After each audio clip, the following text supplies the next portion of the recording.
안녕하세요. 정보와 세상을 바꾼다 인포뱅크입니다. 이번에 전해드릴 내용은 중국 부동산 문제보다 지방정부 빚 청산 먼저에 대해서 한번 알아보도록 하겠습니다. 여러분의 구독, 좋아요, 그리고 필요하시면 알람 설정까지 부탁드리겠습니다.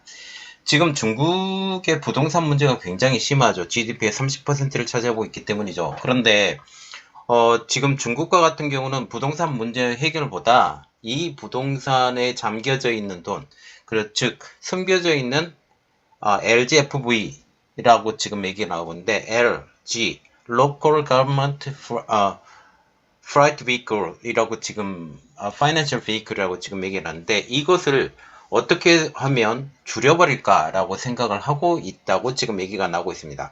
그러면 이 방법이 어떻게 되었는지 한번 자세히 알아보고 이러한 것들에 대해서 우리가 속지 말아야 된다라고 얘기까지 한번 해보도록 하겠습니다.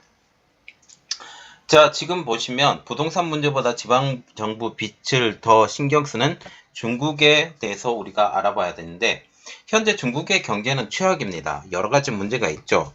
어떤 여러 가지 문제가 있냐?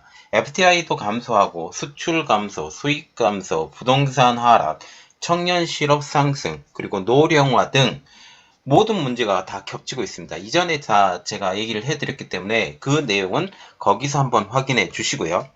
특히 부동산 문제는 중국이 시급히 처리해야 될 문제로 전문가들이 현재 보고 있다라고 하고 있습니다.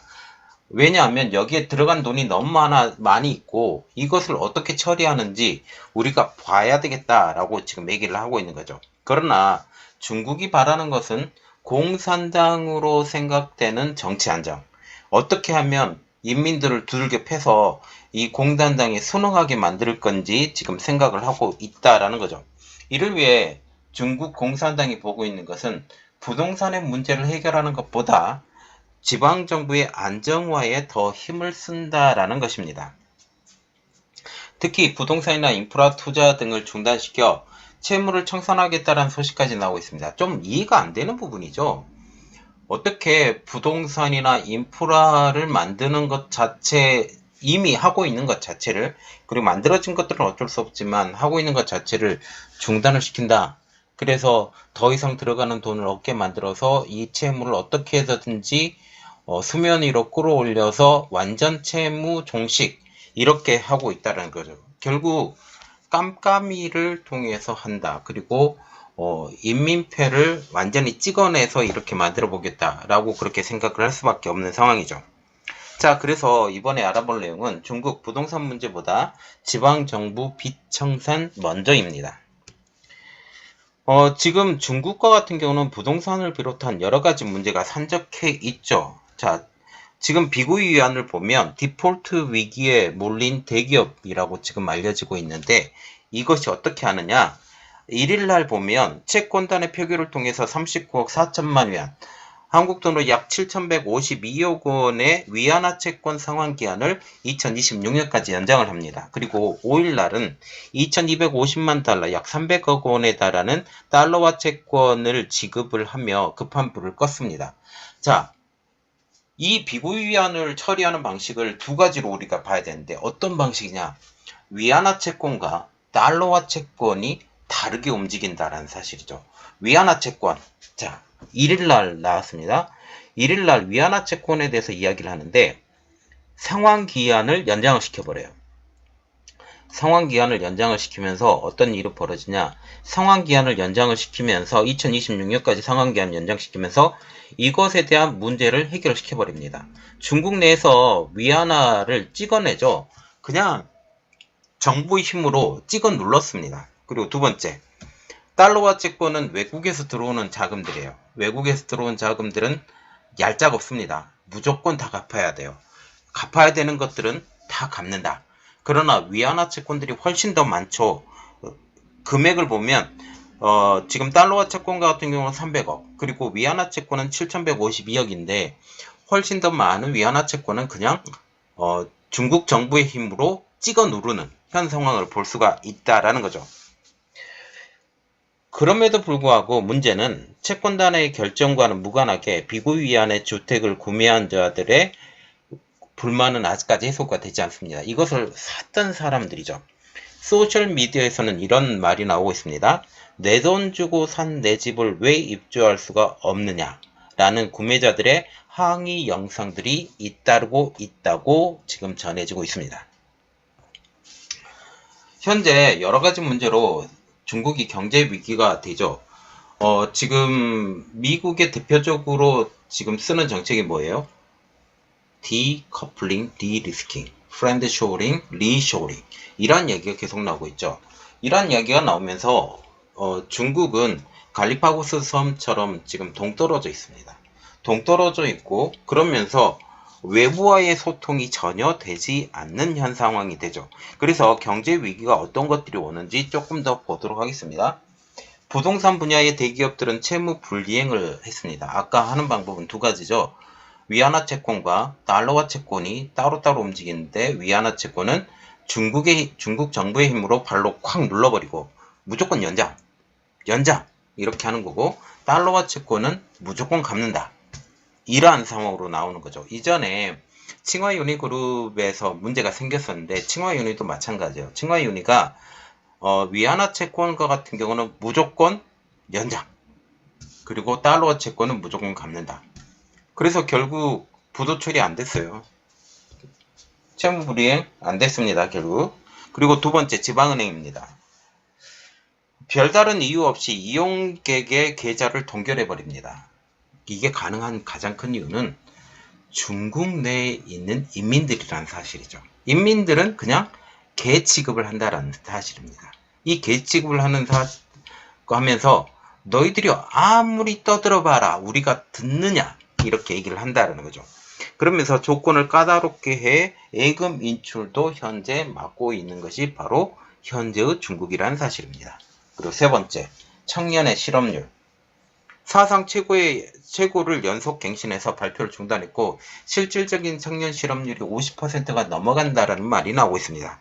그리고 네 번째, 지방 공무원 및 교사. 철밥통으로 불리고 있는 지방 공무원과 교사들의 임금이 수개월씩 체불로 인해 이에 항의하는 파업이 잇따릅니다. 이러한 것들은 지금 일부에 불과하고 수출 줄었죠. 수출 주니까 수입도 줄었죠. 그리고 탈중국을 하고 있는 기업들도 늘어나고 있죠. 이러한 것들이 계속 연속적으로 벌어지고 있는 것이 바로 현재의 중국이라는 사실입니다. 그래서 우리가 눈여겨봐야 될 것은 부동산의 문제라는 거죠.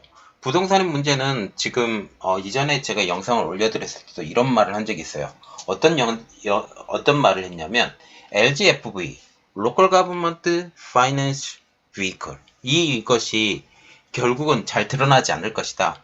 결국 뭉개버릴 텐데 이 뭉개는 방법이 어떻게 갈 것이냐 지금 이렇게 얘기를 하고 있죠. 이러한 것들을 오늘 이야기를 좀 해드릴 건데 현재 부동산보다 경제 통쟁력 강화에 방점을 찍었다라는 말이 나오고 있습니다. 앞에 언급했던 많은 일들이 권력 안정을 위해 처리해야 될 청구서, 다시 말하면 이 문제들이 해결돼야 할 일들이 너무 많아요. 중국 공산당 정부에 현재 벌어진 일만 해도 너무 많은데 지금 중국이 돌아가는 꼴을 봐요. 아무 일이 안 일어난 것처럼 지금 보고 있다는 거죠. 이것은 결국 이들이 이런 모든 문제를 공산당 정부의 힘으로 깔아 누르고 있다는 것을 볼 수가 있다는 사실이죠. 특히 중국 GDP의 30%를 차지하는 중국 부동산 시장의 안정이 가장 심급한 문제라고 지금 전문가들은 얘기를 하고 있습니다. 그런데 중국의 선택은 바로 경제에 대한 통제력을 강화시킨다. 그래서 경제에 대한 통제력 강화에 대해서 여러 가지 이야기가 나오고 있는데 이렇게 나오고 있어요. 경제 성장 둔화를 감수하고서라도 서방의 벽을 높이며 정권 안정을 우선시하는 외교 정책과 맥락이 비슷하다. 갈라파고스 섬 좋아. 우린 그거 하겠어. 그거 하고 우리 내로 스스로 자체적으로 문제를 해결해 볼 테니 너희들을 한번 두고 봐. 그 이야기예요. 뉴욕타임즈는 6월 칼럼에서 이렇게 말을 했습니다. 중국이 국가 경제 문제의 핵심은 주택 판매의 부진에 있다 라고 말을 했죠. 이러한 현상의 일부는 시진핑이 의도한 결과, 제가 이전에 한번 얘기를 해드린 게 뭐냐면 헝다그룹의 문제를 한번 얘기해 드렸습니다. 헝다그룹의 문제는 가장 큰 원인은 바로 상하이방을 죽이기 위한 부동산을 그 도구로 사용했다라는 것이죠. 특히 IT, 핀테크, 사교육 시장에서의 민간 기업들이 최근 무질서한 자본 확장, 규제 위반, 소비자 착취 등의 이유로 정부로부터 탄압을 받습니다. IT 업체, 지금 대표적인 IT 업체로 중국 정부의 탄압을 받고 있는 것이 바로 알리바바, 핀테크도 마찬가지로 엔트그룹의 알리바바의 엔트그룹, 이렇게 보시는 거죠. 사교육 시장, 외부물 들어오지 마 라고 하면서 다 잘라버렸죠. 그러면서 지금 청년 일자리, 좋은 일자리 중에 몇 가지가 여기 민간 사교육 시장이 있었는데 여기를 완전히 깔아뭉갰습니다. 그리고 IT 핀테크 이것도 상당히 텐센스나 아니면 알리바바, 알리페이, 위챗페이 이러한 것들, 더윈 이러한 기업들이 다 국유 기업화되고 있는 것들을 우리가 눈여겨보고 있는 것이죠. 그래서 정부로부터 탄압을 받고 결국 정부에 동조하는 기업이라든지 아니면 정부와 함께 가는 기업이라든지 이런 시장을 지금 볼 수가 있다라는 거죠. 파이낸셜 타임즈는 익명의 정부 관계자를 지금 인용을 해서 이런 말을 하고 있습니다. 중국 정부의 우선순위는 부진한 주택 판매를 회복시키는 것이 아닌 리스크를 통제하는 것이다. 지금 중국 정부의 눈이 부동산 문제를 해결하는 것에 대한 문제를 해결하는 것에 초점이 가해지지 않았다는 뜻입니다. 다시 말하면 다른 리스크가 있는 것들을 해결하겠다라는 그런 이야기죠. 현재 부동산 시장의 거품이 심각해 충격을 감수하더라도 시장을 위축시키는 것을 불가피하다고 판단을 했습니다. 이전에 원래 헝다그룹을 지금 문제를 해결하려고 했어요. 문제를 해결하려고 했고 가장 좋은 타이밍을 봤죠. 그것이 바로 코로나19 타이밍이었고 우한 폐렴이라고 불리는 코로나19 타이밍이었고 그때 시대에 이제 눌러놓고 리오프닝을 할 때 이러한 것들을 해결하면 해결할 수 있을 것이다라고 생각을 한 것이죠. 그런데 그렇게 되지 않았죠. 그리고 파이낸셜 타임즈는 경제 성장의 방향성을 변경을 했는데 현재 부동산과 인프라에 집중되고 있었던 중국의 경제 성장의 방향을 서비스 분야로 넓혀 나가겠다. 지금 서비스 늘리면 좋죠. 3차 산업혁명, 3차 산업이라고 불리고 있고 부동산과 같은 경우는 어쩌면 2차 산업에 가깝죠. 인프라, 물론 3차 산업이지만 다른 서비스 분야로 나간다라고 지금 얘기를 하고 있습니다. 그리고 뉴욕타임즈는 시 주석은 지난해 말 제로 코로나 종료 이후 리오프닝을 단행하면 경제가 회복될 것으로 확신하면서 주택 판매가 감소하는데도 부동산 분야 길들이기를 계속했으며 여기에는 지방정부 부채 리스크 해소도 포함이 되어 있다. 숨겨져 있는 돈, LGFV라고 불리고 있는 이러한 문제를 해결하겠다라고 지금 뉴욕타임즈는 지금 얘기를 하고 있는 것입니다. 그리고 특별히 지방정부의 주 수입이었던 토지 사용권에 대해서 조금 더 알아보는데 지방정부 수입의 50% 이상은 부동산 기업들이 판매한 토지 사용권으로 충당이 되었습니다. 결국 부동산 기업의 부진은 지방정부 채무 리스크가 될 수가 있지만 이것을 일단 수면 위로 올리겠다라는 게 중국의 생각이라는 거죠. 그리고 지금 부동산의 위기가 계속되면서 다른 문제가 터진다라고 지금 얘기가 나오고 있습니다. 덱스터 로버츠 미 싱크탱크 애틀랜틱 카운슬 아시아 안보구상 중국 문제 선임연구원은 이렇게 말했습니다. 중국 정부는 재무제표로 잡지 않는 지방정부의 부채 9조 달러, 약 1경 2천조를 청산하려고 한다. 1경이에요. 1경이 넘습니다. 1경이 넘는 돈을 어떻게 청산하려고 하는데 이렇게 얘기를 하고 있어요. 미 싱크탱크에서 이렇게 얘기를 하고 있는 것입니다. 이를 위해 부동산 개발과 인프라 구축을 동결할까. 현재 있는 부동산 개발 더 안 해도 돼. 인프라 건설 더 안 해도 돼. 이렇게 얘기를 한다라는 거죠. 그러면서 이 동결을 하면서 지방정부의 부채를 해결하려고 합니다. 어떻게 해결하려는지 지금 내용이 정확하게 안 나와서 그냥 이 얼려버린다라는 그런 뜻으로 생각을 할 수 있죠. 문제는 동서격차입니다. 동쪽이 더 발달을 했고 서쪽은 더 발달하지 않았어요. 중국 지도를 딱 보면 아는데 중국 지도 조금 이따 보여드리겠습니다. 이미 부유한 연안지역과 연안지역이라는 것은 해변을 따라서 우리나라 서해안을 따라서 지금 중국의 남부 해안까지 이 해안을 따라서 중국이 발전을 했는데 이러한 연안 지역과 낙후된 서부 내륙 간의 격차가 확대가 될 것이다. 이미 경제 성장의 악영향으로 작용할 수 있다. 향후 이렇게 말을 하고 있죠. 지난 10여 년간 공들인 서부 대개발 산업이 물거품될 수 있다라는 이야기까지 나오고 있습니다. 자, 그러면 서부 대개발이라는 것은 동부와 서부가 지금 달라요. 경제개발 속도가 달라. 지금 뭐 신장 위구르 지방, 깐수성, 칭하이, 티베트, 수찬, 윈난, 뭐 구이저우, 광시, 뭐 산시, 네이멍구는 몽골 지방이죠. 내몽골로 불리면 되고, 자, 이런 데가 살기가 힘든 데입니다. 산악지역이 많고요. 그리고 여기가 양쯔강의 발원, 그리고 항하간의 발원, 이 티베트시 발원이고, 발현지방이고, 이 쭉 따라서 이런 것들 있죠. 지금 남수 북조, 서전 동송, 서기 동수, 동산 서산 이렇게 얘기를 하는데 남수 북조라는 것은 남쪽에 있는 물을 북쪽으로 조달하겠다라는 그런 내용이에요. 이것은 양쯔강의 물을 북쪽인 항하강으로 연결하겠다라는 그런 얘기고 서전 동송, 서쪽에서 전기가 만들어진 것을 동쪽으로 송신하겠다라는 그런 뜻입니다.